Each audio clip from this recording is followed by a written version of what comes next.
Everyone.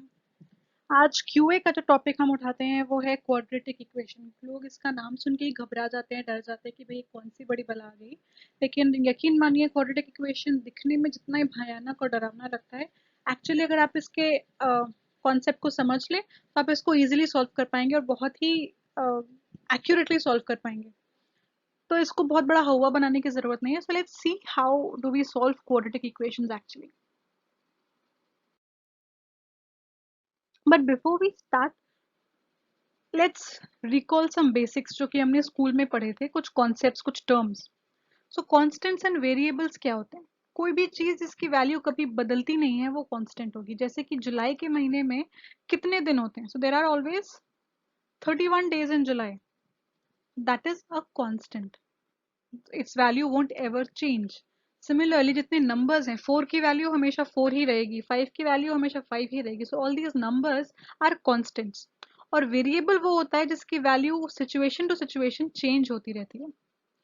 जैसे कि temperature of a city in a day, तो एक दिन में भी पूरे सिटी का टेम्परेचर चेंज हो सकता है, तो वो एक वेरिएबल हो गया। आपने मैथ्स में कई बार देखा होगा कि हम नंबर्स और अल्फाबेट्स का कॉम्बिनेशन यूज करते हैं। फॉर एग्जांपल 4x, तो वहां पे 4 जो है वो कांस्टेंट है क्योंकि उसकी वैल्यू कभी चेंज नहीं होगी। लेकिन x की वैल्यू हम कुछ भी रख सकते हैं। x की वैल्यू हम 2 रख सकते हैं, 5 रख सकते हैं, 9 रख सकते हैं। तो x इज अ वेरिएबल। तो इन एग्जांपल्स में अगर हम देखें तो 4 is constant and a is variable, -7 is constant and m and n are variables. एक कांस्टेंट के साथ एक से ज्यादा वेरिएबल्स हो सकते हैं, लेकिन एक वेरिएबल के साथ एक ही कांस्टेंट हो सकता है। हम 72m नहीं बोल सकते, तो वो 72m हो जाएगा, which is different. So one constant can have more than one variables, but one variable will have only one constant.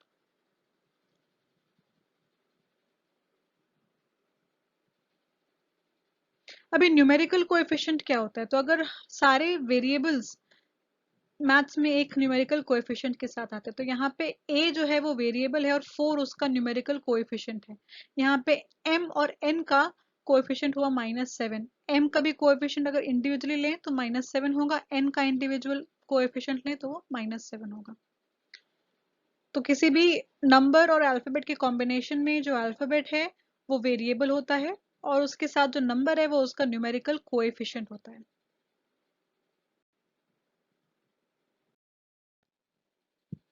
अभी क्वाड्रेटिक इक्वेशन जो है वो second, it is an equation of second degree. मतलब उसमें at least एक ऐसा variable होगा जो कि स्क्वायर किया होगा। इसका बेसिक जो स्ट्रक्चर है that is a x square b x and c, जहाँ पे ए बी और सी कोई ना कोई नंबर्स होंगे। And x can be any alphabet, it can be B, it can be C, it can be M, it can be N. तो कोई भी कॉन्सोनेंट्स हम यहाँ पे यूज कर सकते हैं और ए बी और सी हमेशा कोई ना कोई नंबर रहे। ये एग्जाम्पल्स देखते हैं। तो ये देखिए, ये वाला एग्जाम्पल जो ये एग्जैक्ट ये रूल फॉलो करता है। यहाँ पे एक्स स्क्वायर है, एक्स है, और ये 3 is A, 5 is B and 2 is C. तो एग्जैक्टली इसी फॉर्मूले, इसी स्ट्रक्चर को फॉलो कर रहा है। तो ये एक क्वाड्रेटिक इक्वेशन है।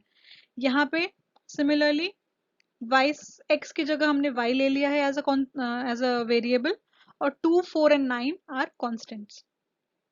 अगर हम ये वाला इक्वेशन देखते हैं तो this doesn't look like this, अलग है। यहाँ पे तो कोई जीरो है ही नहीं। लेकिन अगर हम 6 को इक्वेशन के इस साइड लेके आते हैं, it becomes -6 and the other side will become 0।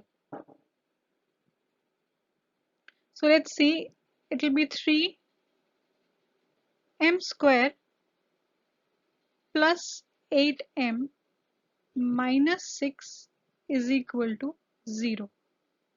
तो अब ये लग रहा है क्वाड्रेटिक इक्वेशन के फॉर्म में। सिमिलरली ये भी आप देखिए, इसमें भी अगर हम 12 को उधर लेके जाएंगे so it will again form. तो this equation can be written as 5z square minus 4z minus 12 is equal to 0। तो अगर हम पहला एग्जाम्पल को सॉल्व करने की कोशिश करते हैं, let's see how will solve. So what we do is, The first equation is 3x square plus 5x plus 2. Let us try and solve the first equation. So यहाँ पे देखिए जो a इक्वेशन के हिसाब से जो a और c है which is 3 and 2, इनको हम मल्टीप्लाई करते हैं. So we multiply the coefficients of the squared variable and the constant which does not have any variable. तो 2 का कोई वेरिएबल नहीं है और 3 का जो वेरिएबल है वो स्क्वायर्ड है. So we multiply 3 by 2 and we get 6. अब हमें 6 को ऐसे ब्रेक करना है कि उनको ऐड या सब्ट्रैक्ट करने पे 5 आना चाहिए, जो बीच वाला टर्म है.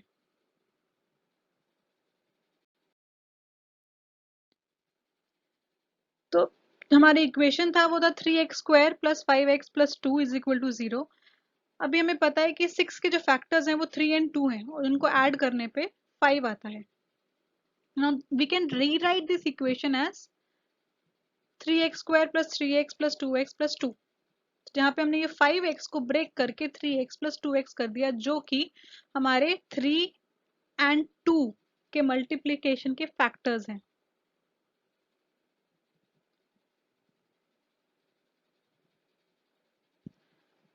अभी हम देखते हैं कि कौन सा नंबर ब्रैकेट के अंदर बाहर वालों के साथ कॉमन है. अभी देखिए ये 3 है और ये 3 है, तो हम इन दोनों को एक साथ क्लब करेंगे. और ये 2 है और ये 2 है, तो हम इन दोनों को एक साथ क्लब करेंगे. अगर ये 4 होता और ये 9 होता तो हम 2x और 4x स्क्वायर को साथ में क्लब करते, बिकॉज 2 एंड 4 के कॉमन फैक्टर्स होते हैं. और 3x और 9 को एक साथ क्लब करते हैं, बिकॉज 3 और 9 के कॉमन फैक्टर्स होते हैं. तो हम ये जो क्लबिंग करते हैं वो इस बेसिस पे करते हैं कि कॉमन फैक्टर्स किस किस के हैं, सिर्फ सीक्वेंस में क्लब नहीं करते. तो अभी देखिए इसको मैंने ऐसे लिख लिया 3x square plus 3x plus 2x plus 2. इसको अगर आप वापस ब्रेक करेंगे तो इसी फॉर्म में वापस आ जाएगा. अब इन दोनों में 3x कॉमन है तो हमने 3x को बाहर ले लिया.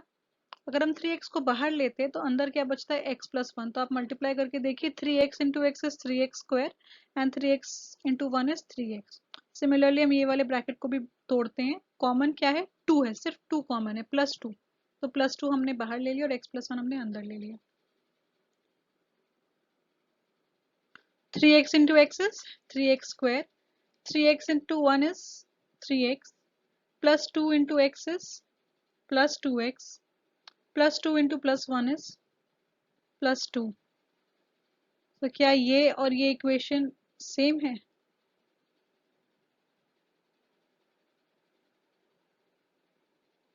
दैट मीन्स हमने सही किया है.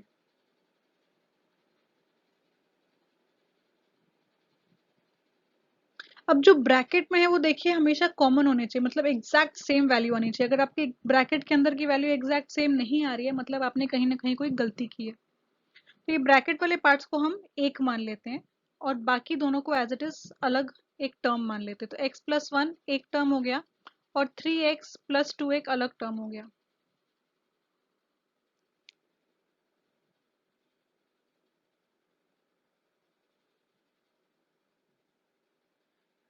अब हम यहाँ पे x प्लस 1 को भी 0 के बराबर मानेंगे और 3x प्लस 2 को भी 0 के बराबर मानेंगे.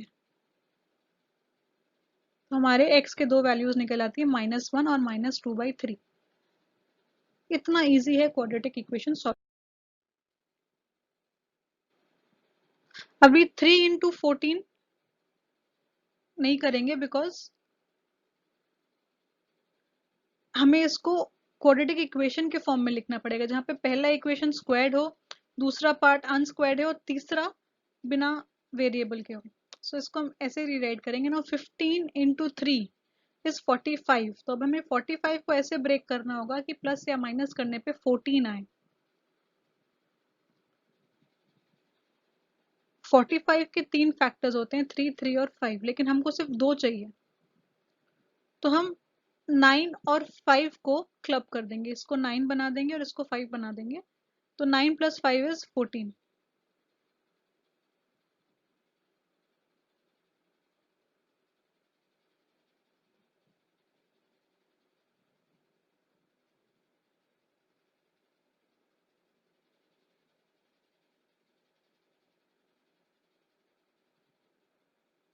तो अब हमें जब पता चल गया कि हमें कौन से फैक्टर्स यूज करने हैं, हमें 9 और 5 यूज करना है, तो हम 14 को तोड़ के 9 और 5 के टर्म्स में लिख देंगे। फिर वापस वही स्टेप। अब देखिए यहाँ पे 3 और 5 का कोई कॉमन फैक्टर नहीं है, पर 3 और 9 का है, तो हम 3 और 9, 3y² और 9y को क्लब करेंगे, और 5y और 15y को क्लब करेंगे।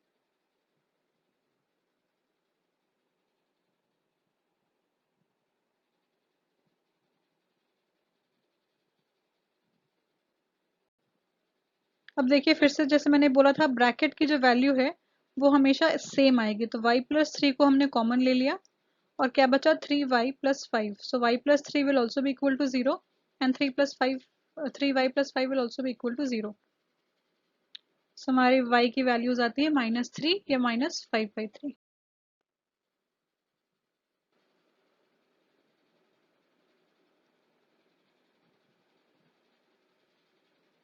ये एक और एग्जाम्पल है।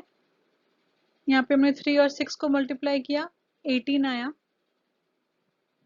और हमने 9 एंड 2 फैक्टर्स लिए, तो 9 into 2 is 18 and 9 minus 2 is 7।